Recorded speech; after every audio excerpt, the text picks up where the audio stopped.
The foundation, that the Namma Bengaluru Foundation, has also instituted the prestigious Namma Bengaluru Awards. You have been on the jury. Yes, who according to you deserves the award? Means who is the right candidate for this award? There are two things I'd like to convey. One, I think Namma Bengaluru Foundation, for the first time in the history of Bengaluru, from the Kempegowda days to the present day, has actually created a platform where you can recognize the people who actually deserve the recognition. As they say, people who deserve monuments seldom demand one. The monuments are always built for the so-called politicians who really don't deserve it.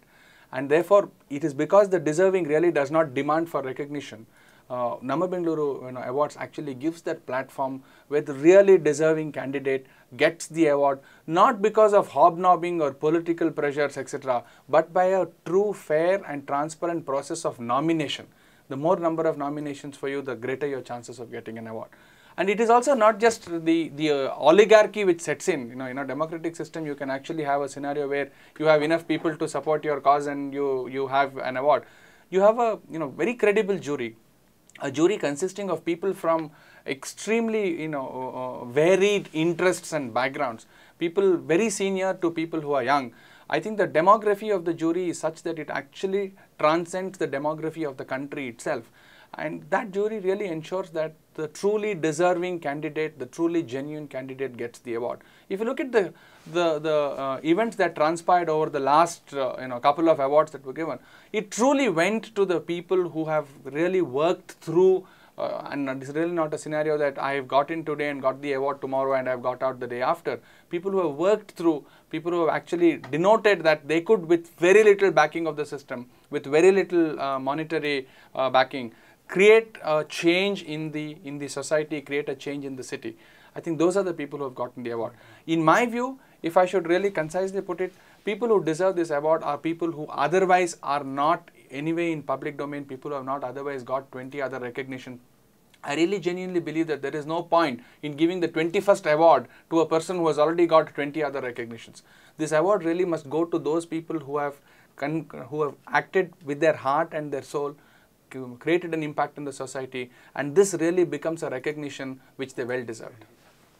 Mr. Puvaya, what is the nomination process? The nomination process for this year's awards has already begun. Will you please explain to listeners how they should go about? If I want to nominate somebody, what exactly is the process involved? The nomination process is multiple. You could have a physical nomination process, you could have an electronic nomination process, but I think that the key is for you to actually go ahead and nominate. There are multiple categories. If you look at the categories in which the Namma Bengaluru Awards are given out, they transcend every single walk of life, and it may be public, it may be private, it may be institutional, it may be individual. The key therefore is that if you believe that in your vicinity, in your community, in your greater community, or in your own operative life, whether you are a professional, whether you are a student, whether you are a housewife, you have found that there is somebody who has actually made an impact to the people near you, who have made an impact to society in whatever form, however great it may be, however small it may be, but a tangible impact. I think those are the people who deserve the nomination, and it's a fairly simple process. You just need to actually denote that this is what the person has done. It is really not that you need to provide multiple supporting documents, etc., and go ahead and nominate. There is a process by which these nominations are actually studied. There is a field verification done. These nominations are not taken at face value. Therefore, the onus of collecting information, collecting data to back these nominations is really taken upon by the foundation itself. It's only after a field verification and further data being collected do this nomination process go through a scenario of being shortlisted and then submitted to the jury. The key therefore is more people should come out. We have had a great change in perception between the first couple of years, and we hope that this year there will be even further number of nominations coming on, and more number of people getting nominated so that the right person gets the award. Mr. Puvaya, what do you think of the award winners of the last 2 years? Any one or two awardees who appeal to you the most? I've personally always believed that the individual awardees, of course, certainly deserved every bit of recognition they got, but it is the institutional awardees, I think, really need to find a mention. I would take the BBMP for example. There is more criticism of the BBMP than any tangible appreciation. That is because I think in our lives we tend to be very critical about an institution. We expect a BBMP as an institution to actually be the answer for all our woes, whether there is water, whether there is garbage in front of the street, whether the roads are done, not done. The first reaction is to blame the BBMP and not really realizing that it is you who is throwing garbage onto your street. But that said, an institution like the BBMP, facing all the criticism they receive through the year, for it to get an award because on certain programs they have done very, very well. Those are, I think, candidates which deserve.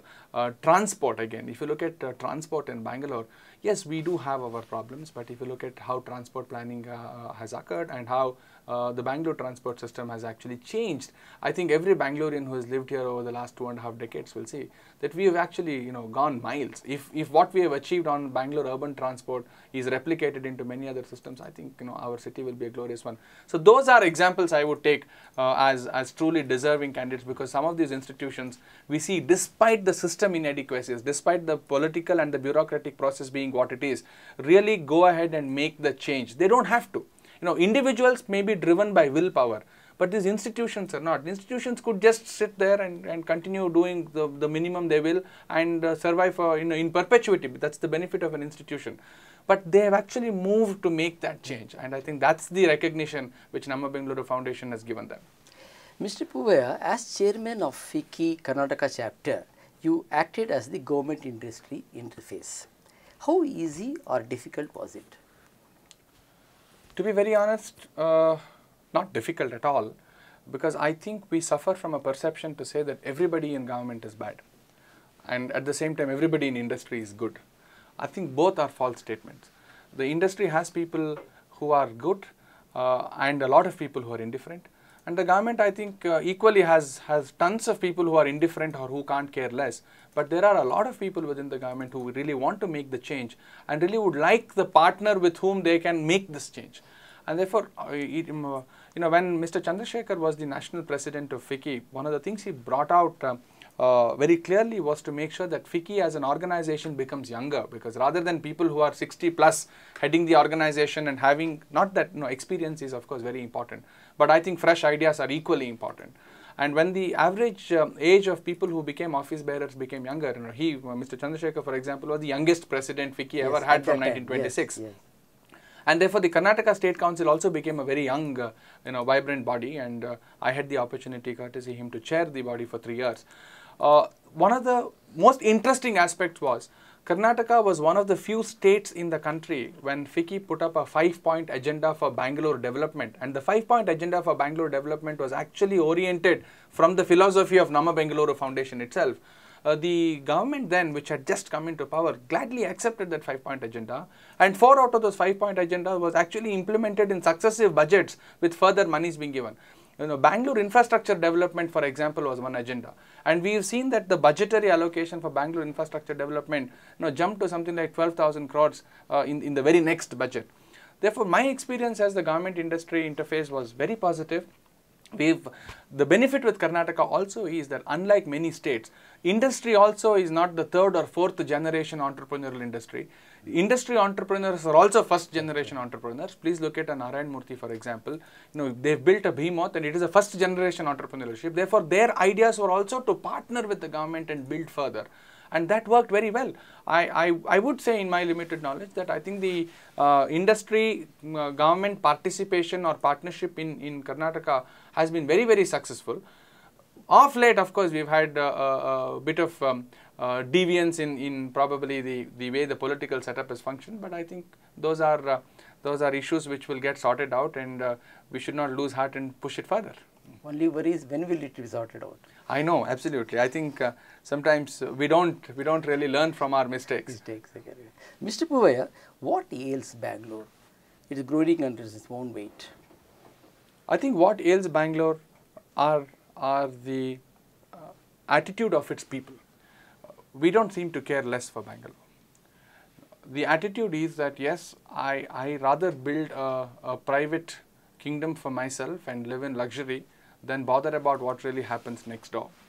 If you look at Bangalore's solid waste management, courtesy the Namma Bengaluru Foundation and consequently industry bodies like FICCI raising it, the budgetary allocation for solid waste management really went up from a a couple of tens of crores rupees to about 470 crores, if I think, on BBMP's budget last year.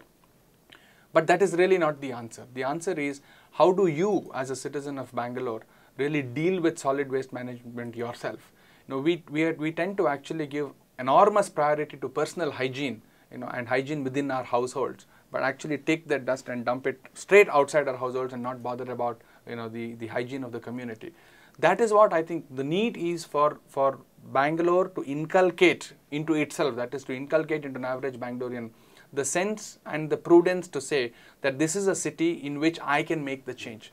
And Namma Bengaluru Foundation that way becomes a very pivotal organization to bring about that change. I think the change should be in the attitude rather than in being critical.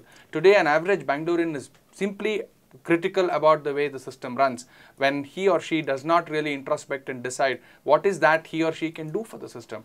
We are all placed in our own positions where we can make the change. It's not that we cannot, but despite having the opportunity to make that change, we'd rather not. If we have an hour and a half off, we'd rather actually be in a club having a few drinks than actually get together, make the change, revitalize your RWAs.